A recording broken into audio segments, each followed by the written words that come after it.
দেখবেন যে এখন প্রতি পাড়ায় পাড়ায় কিছু হুজুরেরা আসে, আয়োজন করে আয়োজন করে এখানে ব্যাচের সার্টিফিকেট দেয়। তো এই ব্যাচের সার্টিফিকেট দেওয়ার থেকে আমরা একটু সাবধান হতে হবে।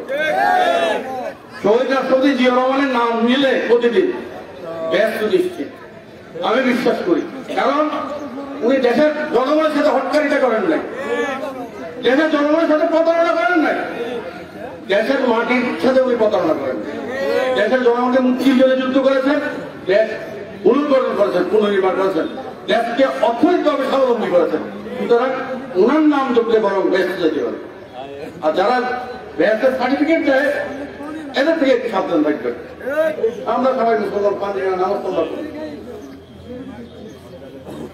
কিন্তু এদেরকে ভোট দিলেও নাকি আমরা ব্যস্ত দিচ্ছি, এদেরকে ভোট দিতে হবে, তাহলে ব্যস্ত দিচ্ছি। সুতরাং এই ব্যস্তিদের থেকে একটু নিজেদেরকে সাবধান রাখবেন, এই আশা এই প্রত্যাশা করে আজকে আমার বক্তব্য শেষ করলাম।